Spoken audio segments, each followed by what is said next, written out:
people should fucking stop complaining. Right. People should figure out who the fuck they are. Good call. People should not listen to America propaganda of fixing the shit they suck at. They should be tripling down on what they're good at.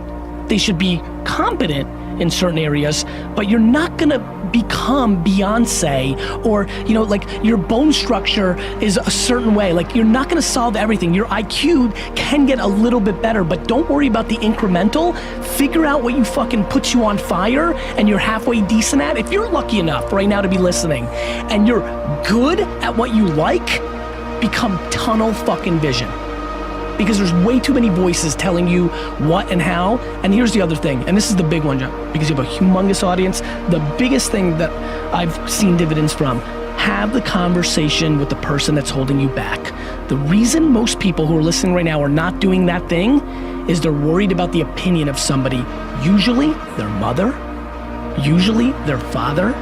And the reality is that your spouse may be the person holding you back, and you have to have that conversation. Cut them off. We have to get to a place where you're doing you, because the number one thing that scares the fuck out of me is regret. And you're gonna sit there at 72 and you're gonna say, I wish, I wish, I wish. And whether that's money or spend more time with your family, there's a million ways to do this. Our whole lives are guided moment to moment by the state we're in. Learning how to change your state, not bullshit, not fake, but to go from pissed off, frustrated, freaked out to back in your center, or creative, or determined, or something that's gonna move you forward. It's gonna create a better quality of life for you and others. That's a critical skill set. So moment to moment in our life's controlled by our states. Yep. You know, if you're in an angry state, you're gonna respond differently than if you're feeling playful. But what controls those states long term is your model of the world. Everyone has different goals and dreams and desires, but as I traveled around the world to 100 countries, I started going, holy shit, I'm seeing the same problems. What's underneath it? I began to see that there are these same 6 human needs that we all have, the same needs. We all have a need for certainty, that we can avoid pain and we can have some pleasure, some comfort. We all need uncertainty. We need variety, or we feel dead inside. If you're totally certain, you're bored. If you have total variety, you're like freak out. And it's not a balance. It's learning which of these you need more as a person. Everyone's developed a different set of values in that area. The need for significance, to feel unique, special, important, the need to feel loved, the need to grow, and the need to contribute. Some people value certainty at the top of their list. That's their center of their target. I don't want to do anything unless I know it's going to work. I don't want to do anything unless it's the same. If you change anything, they freak out. If you're driven by love first, you want certainty too, but love is higher, you're going to behave very differently than if you're driven by significance. I have to be the one. The two that most people have, 90% of the planet, if you said, of all these needs, which one do you really focus on most day to day? Everybody wants love, but what do you focus on? Most people focus on being significant. We live in a Facebook world where people fake their life, put new filters, make it look different than it really is, tell stories that, you know, are totally full of it to make themselves look good. Because we live in this kind of false world where significance is more important than love. Right. And it separates us. Whenever you look at somebody that's been successful, do not allow yourself to make them extraordinary at your expense. You're capable of whatever it is that they're capable of. But it comes down to the mental constructs that you're going to have to build and leverage in your own mind in order to do something great. So I switched my self-esteem from being right and being smart to being the learner who was always willing to admit that he was wrong, identify the right answer, give credit to the person who thought of it, and put more energy behind it than anyone else. And that became my driver. People getting ready to go to jobs that they don't like, jobs that are making them sick. What is it that you could love doing 7 days a week that'll bring a smile to your face? You've got to start saying yes to your life. You've got to start saying yes to your dreams, yes to your unfolding future, yes to your potential. You know, every year I used to say, this is my year. But ladies and gentlemen, one good year won't be enough for me. How many of you can use a good decade? Raise your hands, please. Fantastic. All right, now, here's what I want to do. I want to share with you how you can begin to make this your decade. How many of you know within yourself, if you ask yourself the question, have I done all that I'm capable of doing or being and living up to my potential? How many of you have to really answer, no, I have not done all that I can do? Raise your hands, please. Okay, very good. Now, here's what we know. That people don't do what they know in life, but what they do is they operate within the context of the vision they have of themselves. So what I want to share with you is how to begin to get a larger vision of yourself and how to begin to make this your decade. Because in order to do that, it's going to be very challenging. It's going to require a lot of work on your part, an ongoing process of personal and professional self-mastery. And it's going to require that you begin to see yourself worthy of the requirements in terms of effort, in terms of commitment, in terms of action, in terms of preparation, or whatever it is that you need to do in order to take your life where you want to take it. So one of the first things I ask you to do is I want you to look at your life right now and think about something that's important to you, something that gives your life a sense of value. Think about something that you'd like to have, or something you'd like to create for you or your family or for society. I want you to hold this thought in mind. Now, one of the first things I want you to do is don't worry about the inner conversation that you're going to have. Don't worry about how you're going to do it. That's going to come. You're going to develop a plan of action. You will find the way. You'll become the kind of person that can attract the people, the resources, and everything you need in order to make that become reality. But I want you to be mindful of your inner conversation. I remember once I was sitting in an audience and Zig Ziglar, who I consider one of the greatest motivational speakers on the planet, he was giving a speech. And I was out in the audience and I saw him going back and forth, and within myself I said, I'd like to do that. I can do that. And I leaned over to the guy next to me. I said, how much do they pay him to do that? And he said, $5,000. I said, I know I can do that. And I admired him. And then on the way home, when I was driving from Tampa, Florida, back to Miami, Florida, my inner conversation kicked in. And it said, Les Brown, you can't do that. You don't have a college education. Les Brown, you can't do that. You don't have the money. You don't have the contacts. You've never worked for a major corporation. What makes you think that you can make more in 1 hour talking than you've made working for a whole month? Now, I want to ask you a question. How many of you have ever thought about something you wanted to do and you talked you out of it? Raise your hand, please. That inner conversation, ladies and gentlemen, is the reason that most people take their greatness, take their ideas to the graveyard with them. You know, the wealthiest place on the planet, a minister said recently, and it was so true, is not the gold mines in the various areas of the world or the diamond mines. The wealthiest place on the planet is the graveyard. Because in the graveyard we will find inventions that we never ever were exposed to. Ideas, dreams that never became reality, hopes and aspirations that were never acted upon. Because most people allow that inner conversation, for whatever reason, to keep them from ever pursuing their goals.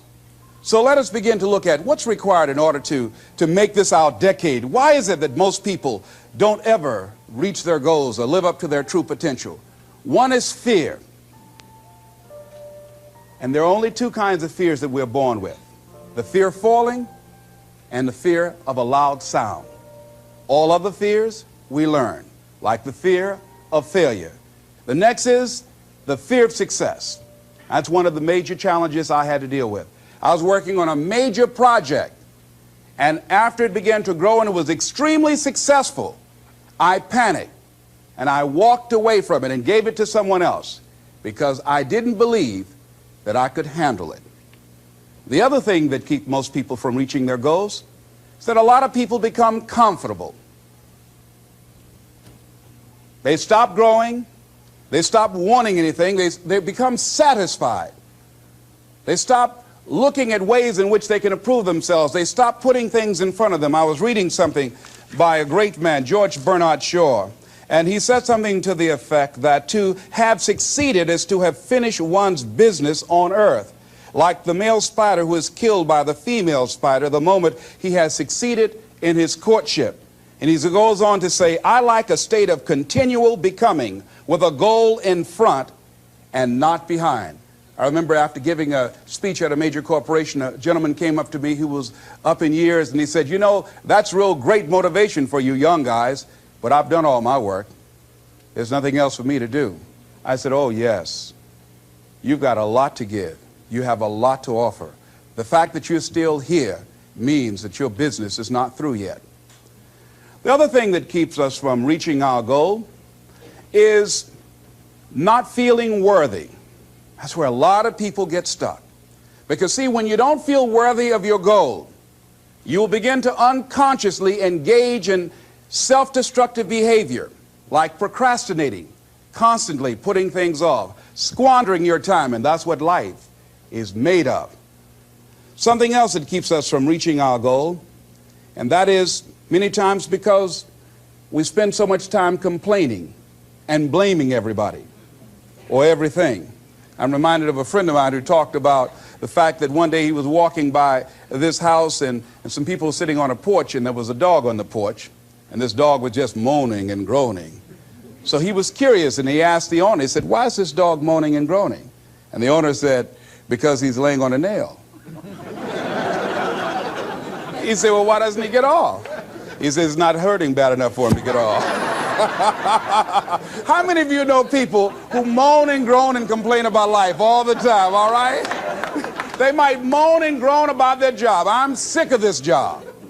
I'm sick of you." And they just moan and groan and complain all the time and never do anything about it. They haven't got to the point where they're sick and tired of being sick and tired. They just have enough energy to complain about it, and they consider that, in fact, they believe that that's equivalent to doing something about it, just complaining. No, that can't get you where you want to go. That cannot create your reality for you. The other thing that keeps most people from realizing their true greatness and their true potential, circumstances, their environment. There are many people who believe because of where they're born, because of the area where they are in life and where they find themselves, that's all they know. Given my circumstances, ladies and gentlemen, I shouldn't be doing what I'm doing right now. See, I know something about you, even not knowing you, that you've got greatness within you. You have the ability to do things that you can't even begin to imagine. You have talents and skills in you that you haven't even begun to reach for yet. No one could have convinced me, given my circumstances, given my background, that I would be doing what I'm doing right now. I was born in Liberty City on a floor on 62nd Street, my twin brother and me. When we were 6 weeks of age, we were adopted. When I was in 5th grade, I was identified as EMR, labeled educable mentally retarded, and put back from the 5th grade into the 4th grade, and stayed in that category until I got out of high school. I have no college training, but here's what happened. I had an intervention in my life. A man who saw something in me at a time that I did not see something in myself. I never forget being in his class one day waiting on a friend of mine who was there to rehearse for a play.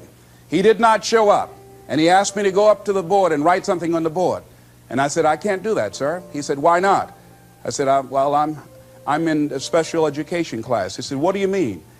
I said, "Go up to the board and write what I'm about to tell you." I said, "I can't do that, sir." "Why not?" "I'm educable mentally retarded." And he came from behind his desk. He said, "Don't ever say that again. Someone's opinion of you does not have to become your reality." And that changed my life. It was Oliver Wendell Holmes who said that once a person's mind is expanded with an idea or a concept, it can never be satisfied to going back to where it was. So some of you are going to experience a breakthrough. Some of you are going to go back and look at your dreams and brush them off. Some of you are going to begin to look at yourself and say, "Hey, look here, I know I have not done all that I can do." Whatever goal that you have in mind, I want that to be a goal that will challenge you, something that will make you stretch. It was Osborne who said, unless you attempt to do something beyond that which you've already mastered, you will never grow. What is it that you looked at some point in time and you decided that you couldn't do it, that you talk yourself out of it? Whatever it is, bring it back out there. How are you going to do it? That will come to you in due time. So you don't get in life what you want, ladies and gentlemen. You get in life what you are, not what you want.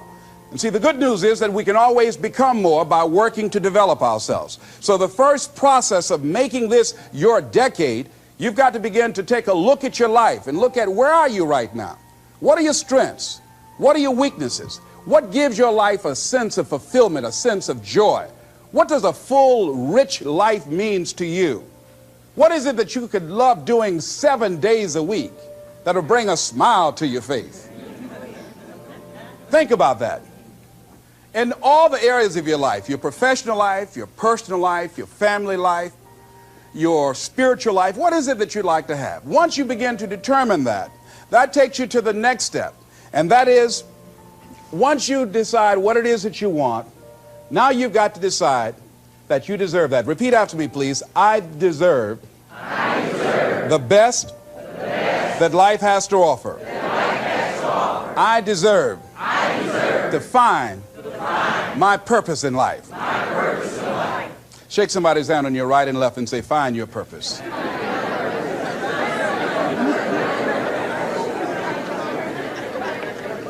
Do you know by actively pursuing your purpose, it could perhaps extend your life?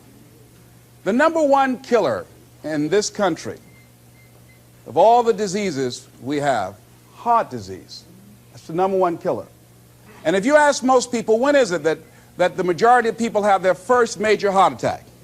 Some people will tell you as a result of obesity, or smoking cigarettes, or high cholesterol, or high blood pressure. And all of those are contributing factors.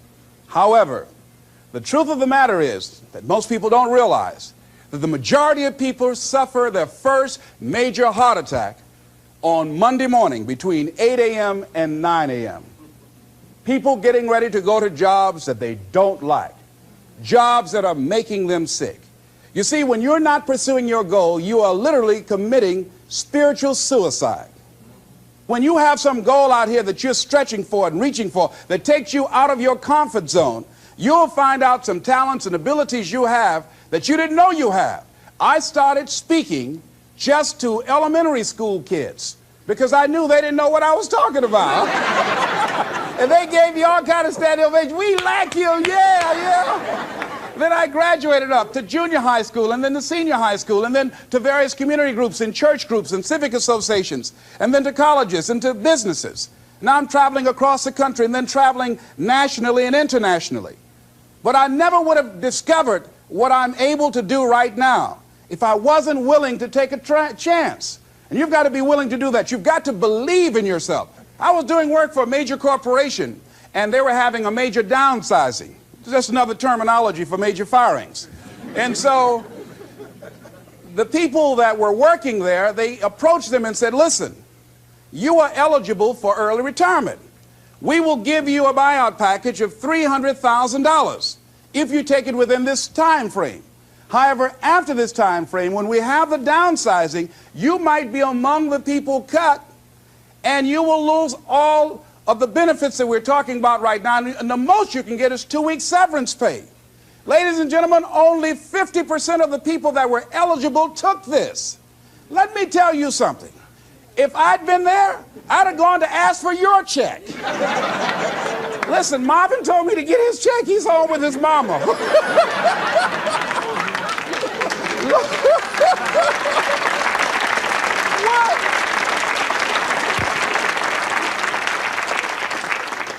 I would have taken that money so quick and had other people checks. I said, Les got your check. See, ladies and gentlemen, life is too short trying to play it safe. It's too short and unpredictable, being miserable. It's too short for that.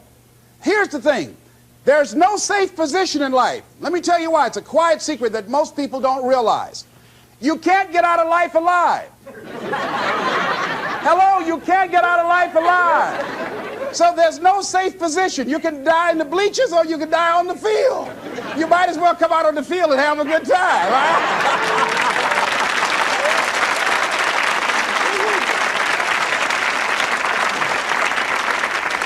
So if you want to make this your decade, you've got to decide to be bold. See, you got to be bold in life. You got to take life on. I remember I was at a major corporation. I had to give a presentation, and there were two guys sitting across from me, and the guy said to the other fellow, looking at the last two finalists, and that involved my firm and their firm, said, listen, looking at the credentials, this guy doesn't have any credentials. We have an advantage here. We've got 2 PhDs between us. I got up and I went in the bathroom and started talking to myself. I said, Les Brown, what do you care about their 2 PhDs? You have 6 children and a mama to take care of. And I went in that meeting, and first of all, I went there walking bold, looking good, feeling good, and smelling good, all right?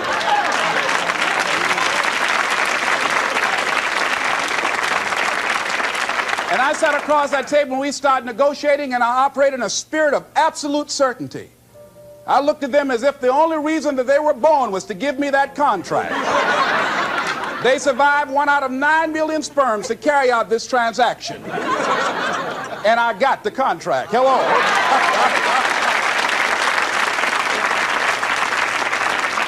So you've got to decide to be bold. Most people go through life trying to creep. No, no, no. Trying to be casual about it. No, no, no. You go through life being casual, you'll end up a casualty. No. You've got to be bold in life. You've got to take life on. Now here's something else. You must be positive. See, a lot of people, when things don't happen when they want it to happen, they become negative. And they turn out and start projecting a lot of negative energy. No, no, you've got to make a conscious, deliberate, determined effort to be positive. Because see, when you know within yourself things are going to work out for you, when you know within yourself that some way, somehow, you're going to make it, and these are just some of the hoops you've got to flip through in order to get there, it's okay. Have a friend who went to get a job and the people didn't hire him. He was so negative. Well, hey, to hell with you then. Wait a minute. They just don't have a job today. Don't burn your bridges behind you. Don't talk about the guy's mama. Come on. All right. Okay. Now, here's the last thing. If you want to reach your goal and have a competitive edge, you've got to be hungry.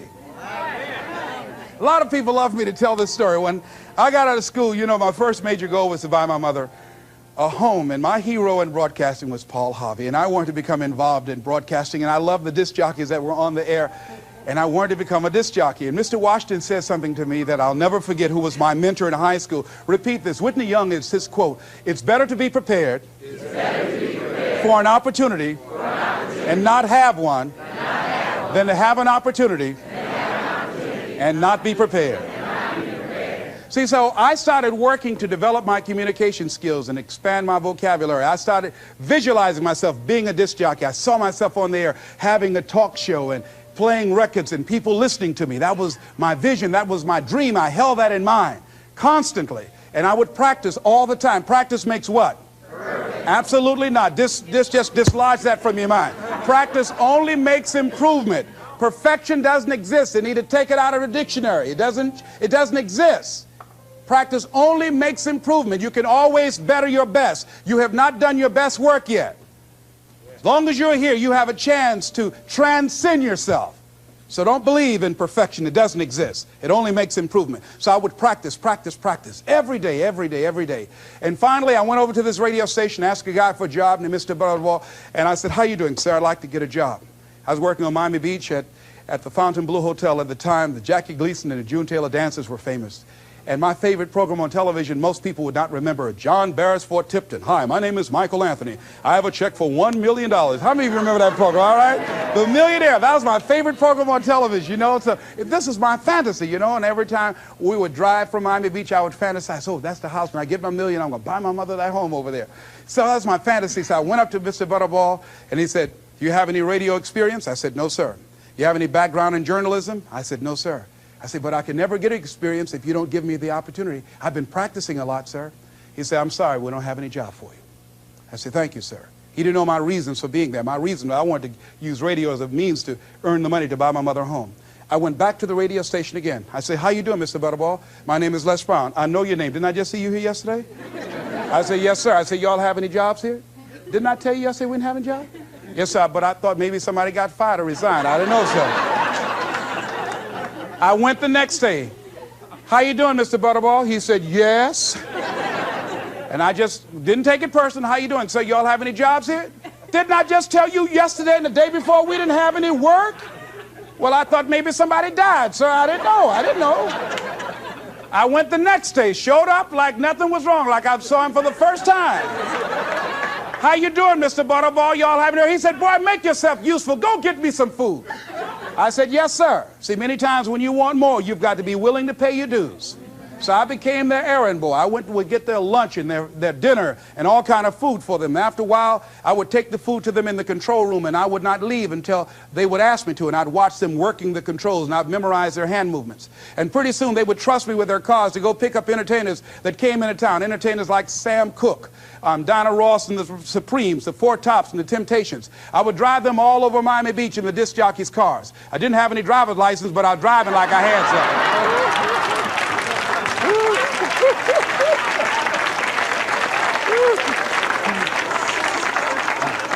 Finally, one day I was at the radio station, and a guy by the name of Rock was drinking while he was on the air.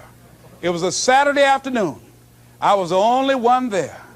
None of the other jocks were available. And I was looking at him through the control room window, saying, drink, rock, drink. Drink, rock. I'd have gone to get him some more if he'd asked me to. Drink, rock. Pretty soon the phone rang. It was the general manager. I said, hello? He said, Les, this is Mr. Klein. I said, I know. He said, Rock can't finish his program. I said, I know. He said, would you call one of the other DJs to come in? I said, yes, sir. I hung the phone up. I said, now he must think I'm crazy. I called my mom and my girlfriend, Cassandra. I said, y'all come out on the front porch and turn up the radio. I'm about to come on the air.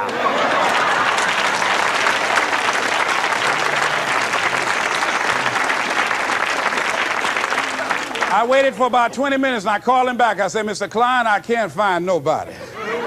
He said, young boy, do you know how to segue the records? I said, yes, sir. He said, go in there and don't say nothing here. I said, yes, sir. I couldn't wait to get behind those controls. I put the headphones on. I said, look out, this is me, LB, Triple P, Les Brown, your platter playing papa. There were none before me and there will be none after me. Therefore, that makes me the one and only. Young and single and love to mingle, certified, bona fide, indubitably qualified to bring you satisfaction, whole lot of action. Look out, baby, I'm your love man. I was hungry.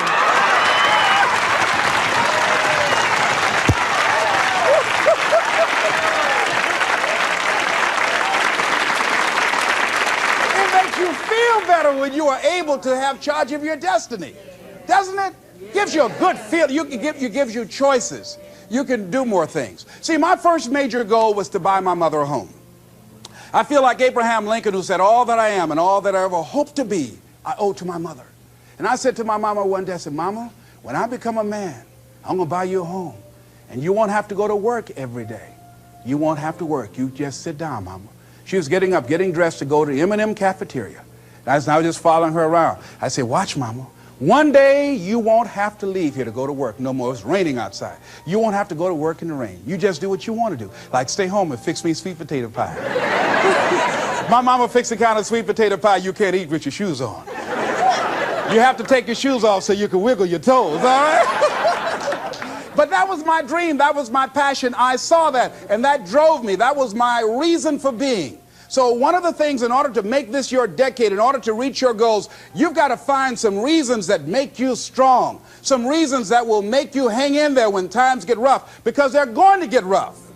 It's going to be very challenging. Whenever you decide that you want to grow, whenever you decide that you want to go to another level, all hell will break loose. Everything that will happen, rather that can happen, will happen, and at the worst possible moment. They call it Murphy's Law. See, whenever you decide that you want to go to another vibration, it's like when you get into an airplane. The first thing they tell you to do is do what? Fasten your seatbelt. Because you're going to experience some turbulence when you're going up. And some of you are already experiencing that turbulence. Don't be frightened by that. See, whenever you decide you want to go to another level, you've got to fasten your psychological, your mental, and your spiritual seatbelt.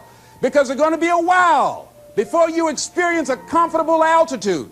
You're going to get there. It's there. But you've got to go through this phase here. This is how you grow. This is how you develop. See, life is like a roller coaster. Sometimes you're up, sometimes you're down. Sometimes things go well, and sometimes they don't go well.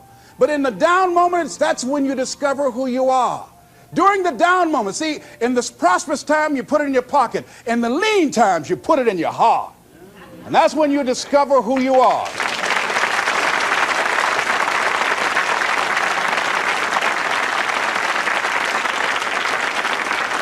So find 5 reasons that empower you. Why is it that you deserve your goal? What are the 5 reasons that you won't give up? When life catches you on the blind side, when the messenger of misery visits you, what are you going to do? What will keep you in the game when life knocks you to the canvas? See, the Buster Douglas that fought in the last fight was not the Buster Douglas that fought Mike Tyson. See, the Buster Douglas that got knocked down while fighting Mike Tyson had gotten out of an alcohol recovery center. His mother had died. His wife was ill with a terminal illness. He was considered a nothing, a bum. So when he got knocked down, Buster Douglas had a reason to get back up, because he said, I'm dedicating this fight to the memory of my mama. But when he fought the last fight that he had, and he got knocked down, and he had a guaranteed $24 million in his pocket. whether he got up or not. He just said, hurry up and count me out.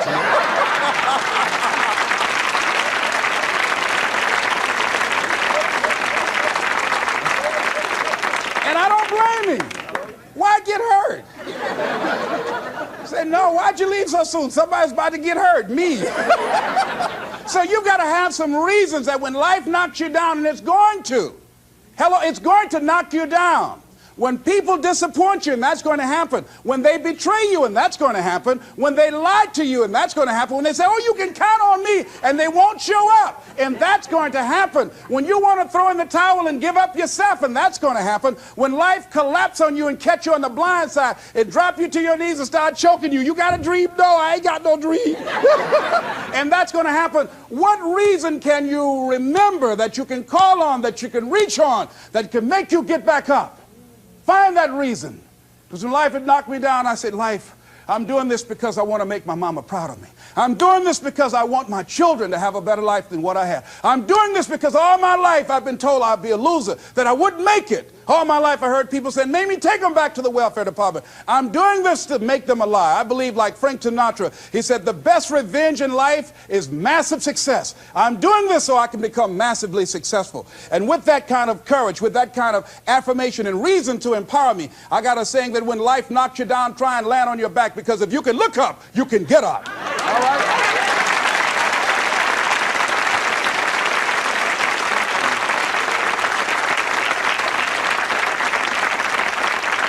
So when you run out of money, when things don't work out for you, when things happen that you could not anticipate, what are the reasons that you can think of that can keep you strong, that can keep you in the game, that will be your rod and staff to comfort you, that can be your bridge over troubled waters? Those reasons are very important. Nietzsche said, if you know the why for living, you can endure almost anyhow.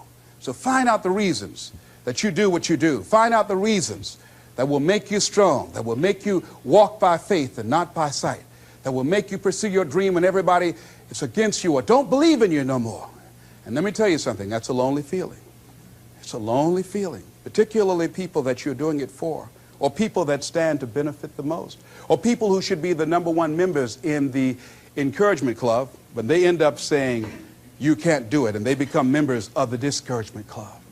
Oh, it hurts very badly. I know what that's like. Have people that you love close to you that look at you with that look and say, why don't you try something else? Why don't you give up? I said, but this is my life. I have got to do this. Les, you had a good job at Sears. That man like you.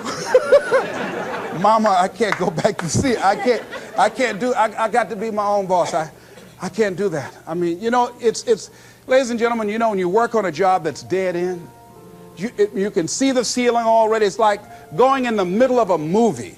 And after you've seen the movie, sitting back through that over again, there's something missing. You know the hero is not going to die. You know what the outcome is already. And so that's why a lot of people, a lady was telling me, she said when she went to work, it felt like a refrigerator fell on her shoulder as soon as she stepped in. Because she knew she'd gone as far as she could go. See, they're paying her just enough to keep her from quitting, and she's worked just hard enough just to keep from getting fired. How many of you know people like that? Raise your hand. The ones of you didn't raise your hand, you the one. I'll just tease it, all right? Here's something else. Make a commitment to be happy. See, you know, I have you laughing a lot. See, life is too short going through it looking homely, tired, and ugly. Sometimes we take life too seriously. Oh, no. Make a commitment to be happy. Find little things just to get tickled about and laugh. Find ways to be happy in the moment. A lot of people say, well, I'll be happy when I pay off all my bills. No. I'll be happy when I get my divorce. Oh, no. I'll be happy with the children gone. Oh, no. You want to be happy now. See, there are no guarantees. No one say you're going to be here 2, 3, or 4 years from now. So you want to be happy right now, in the moment. Repeat after me. I must make a commitment. To be happy. Right now. Right now. Is all I got. Shake somebody's hand on your right and left and say, you deserve to be happy.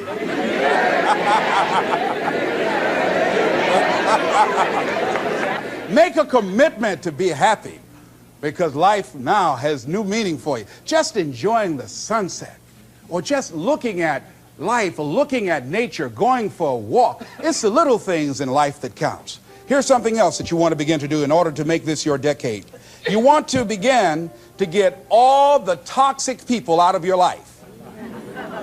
Hello. Energy drainers, get them out of your life. See, ladies and gentlemen, it takes a lot of energy to reach your goal.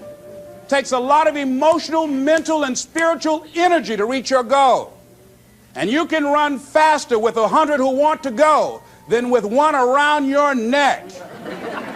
See, there are two kinds of relationships. Sid Simon talks about this. Nourishing relationships and toxic relationships. Nourishing relationships are the relationships that inspire you. They motivate you. They bring the best out of you. Toxic relationships are relationships with people that always criticize you.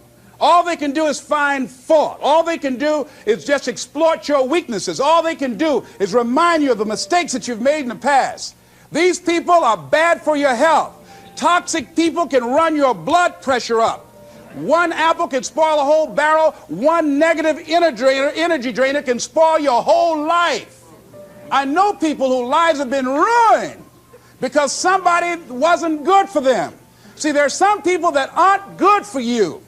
Hello?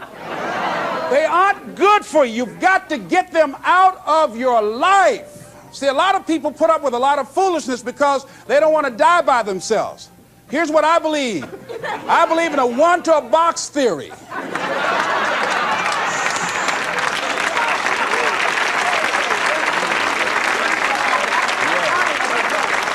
Ask this question of yourself. Make a list of who you communicate with most and ask yourself the question, what kind of person am I becoming because of this relationship? Is it helping me to grow mentally and emotionally and spiritually? Am I becoming a better person because of this relationship? Do they bring out the best in me? Do they inspire me? Do they encourage me to develop my greatness? Do they make me stretch? So you got to look at the people in your life and find out what kind of person are you becoming because of that relationship. My mother used to say, birds of a feather flock together. You run around with losers, you will end up a loser. Unconsciously. Unconsciously, you will pick up their ways, you'll pick up their habits, you'll pick up, most importantly, their attitude about life. If you're around cynical, negative people all the time, you will become cynical and negative. So you got to watch yourself. Many of us are living out the lives of other people, living out their conclusions, living out of their consciousness. The other thing is that you begin to looking at your life and looking at what it is that you want to achieve. Another crucial thing that you must do is align yourself with powerful people. Align yourself with people that can encourage you, people that can empower you, people that you can learn from, people that you can grow from. That's very important. See, if you have people around you that can contribute to your growth. When I wanted to become a speaker, I joined the National Speakers Association. I wanted to be around the Dr. Norman Vincent Peales, the Zig Ziglars, the Dwayne Dyers. I wanted to be around people that were doing what I wanted to do. I wanted to learn from them.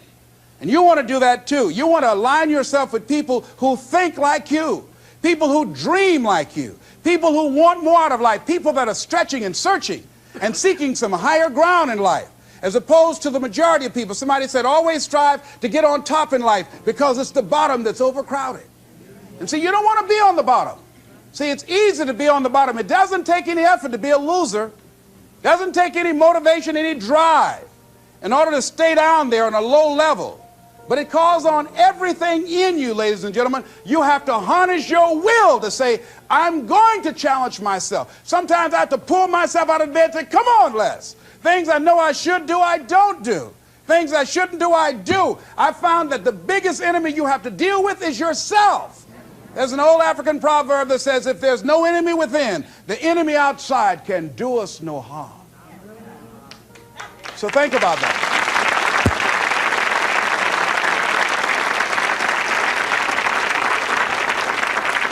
So as you begin to look toward making this your decade, as you begin to look toward making your life different, as you begin to look at yourself, you've got to redefine yourself.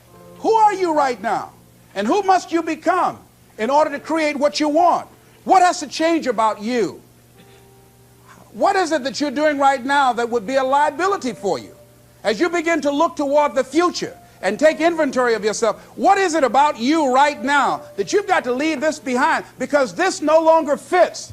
Looking at where you want to go and the kind of person that you must become, the kind of standards that you have for you. What is it that you must do differently? Repeat out to me, please. If you want to keep on getting what you're getting, keep on doing what you're doing. See, that doesn't take an Einstein for that one. Am I right? It makes sense unless you change your pattern, unless you change the way you're thinking, unless you change your behavior, you're going to continue to produce the results in your life. See, all of us are winners, but some of us are producing results that we don't want. And so all you have to do is look at your game plan, look at your strategy. How is it that you have been being? What is it that you've been doing to produce this? See, you're the director, you're the producer, you're writing the script, you're the star of your life. And as you begin to look at your life, you can decide whether or not it's a smash or whether or not it's a flop. That's in your hands. Look at your life, look at where you want to go. Don't worry about your circumstances. Don't worry about your age. I have a friend who's up in age, over 70, and she wanted to build a multi-million-dollar complex. The name is Dr. Johnny Coleman. Lenders and bankers say, you can't do that, you're too old. She ignored them. That building now stands, ladies and gentlemen, a multi-million-dollar structure. But there are a lot of people who would have listened to that. There are a lot of people that would not have even gotten to that point. They would have talked themselves out of even going down to the bank to ask for it, because they've already said no to themselves. See, it's time now. If you want to make this your decade, you've got to start saying yes to your life. You've got to start saying yes to your dreams, yes to your unfolding future, yes to your potential, as opposed to saying no. See, 87% of our self-talk is negative. So you've got to make a conscious, deliberate, determined effort to say yes to your dreams. Why not? Why not me? Don't spend time like most people going through life complaining. Don't try and get on talk shows and tell everybody how life has done you wrong. Here's what's happening in the audience. 80% don't care, and 50% glad it's you.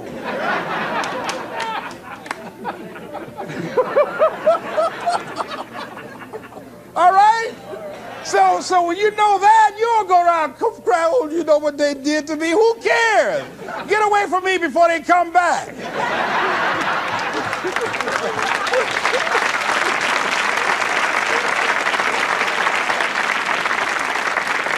I had a friend of mine that said something that's very important. He said, hey, it doesn't matter what happens to you. The only thing matters, what are you going to do about it? That's all that matters. Okay, life knocked you down. What are you going to do about it? How long are you going to sit there and say, you know what they did to me? How long? Who wants to hear that racket? Use that energy to get up from there and move on and get on with your life. You got to learn to let the past go so you can grow. Many people never act on their dreams because they allow their past experiences to determine what their possibilities are. Whatever you've done in the past, that's not a reflection of your possibilities. That's just a reflection of your consciousness. That's just a reflection of your development and your growth. The future is unfolding for you right now. The future is unlimited for you right now. No one knows where you can go. No one knows what you're capable of or what's possible for you. You don't even know that. I had no idea, ladies and gentlemen. No one could have convinced me that I was able to do this. I never forget, I was speaking in Detroit, and a high school friend of mine saw me afterwards, and he was backstage. He said, I can't believe it's the same person. And I thought for a moment, and I said, it's not. The person you know, he's gone. He doesn't live here anymore. We have the power to change our personal history, changing the direction of our lives, changing our thoughts, changing where we want to go, exploring new horizons. So as you begin to look at this decade and affirming that this is your decade, as you set goals that will make you stretch, that will bring out the best in you, as you begin to remove the negative, toxic people from your life, as you decide to take some chances in life, and that's one of the things that's very important. Viscard said, if you're not willing to risk, you cannot grow. And if you cannot grow, you cannot become your best. And if you cannot become your best, you cannot be happy. And if you can't be happy, then what else is there? I'll never forget when I reach my first major goal of buying my mother that home. I never forget what it was like, and you're going to have this experience when you reach some major goal. When I drove up to the house and I got out and I gave Mama the key, and I said, Mama, this is for you. I'll never forget the look on her face. She said, oh my God, no one could have convinced me when I adopted y'all that this would happen. She said, oh, thank you. She said, and you caused me so many damn problems.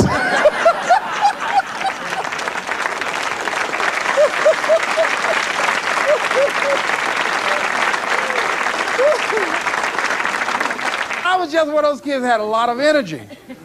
But no one knew what I was going to become. It was a great philosopher, Goethe. He says, look at a man the way that he is, he only becomes worse. But look at him as if he were what he could be, then he becomes what he should be. And what Mr. Washington did was he looked beyond my faults and saw my needs. And he said, I see something in you. And I was there, oh God, I hope he's right.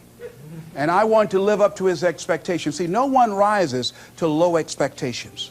Finally, here's one last thing I'd like to leave with you. If you want to make this your decade, find some cause that you believe in. See, this is my profession, but my greatest joy in life is working with young kids. Every Monday, I fly up to Chicago to work with 600 young kids at Christ Universal Temple Church, working with them to develop a sense of purpose and direction with their lives. We develop a training program. If they're addicted to drugs or alcohol, we help them to get into a permanent recovery program. If they're not, we help them to develop a vision of themselves where drugs and alcohol does not fit. I love it when I go into the Cook County Jail and see the look on these young men's faces, the anger and the self-hatred. And then when we leave there, see the difference in them as we begin to touch a spark in them as Mr. Washington touched in me. And you cannot put a dollar price on that. That's my reason for being. What is it that you would like to give the planet? What is it that you'd like to leave here? See, someone paid a price for us to be here. I believe that we live in the greatest country in the world that gives us an opportunity to make a difference in life. We are blessed to have been dropped off on this part of the planet. A friend of mine was in Manila and saw a bumper sticker that said, Yankee, go home and take me with you. So as you begin to look at your life, decide, what kind of legacy do I want to leave? What kind of statement do you want to make with your life? What 3 things you want said when you die? What contribution do you want to make? I don't know what you want to do. I don't know what you want to achieve with your life.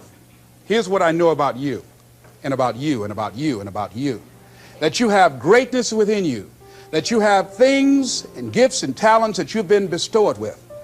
That as you work consciously, making a conscious, deliberate, determined effort to cultivate and bring them out and develop a sense of purpose in knowing that your life can make a difference. And decide to make and leave a legacy with your life.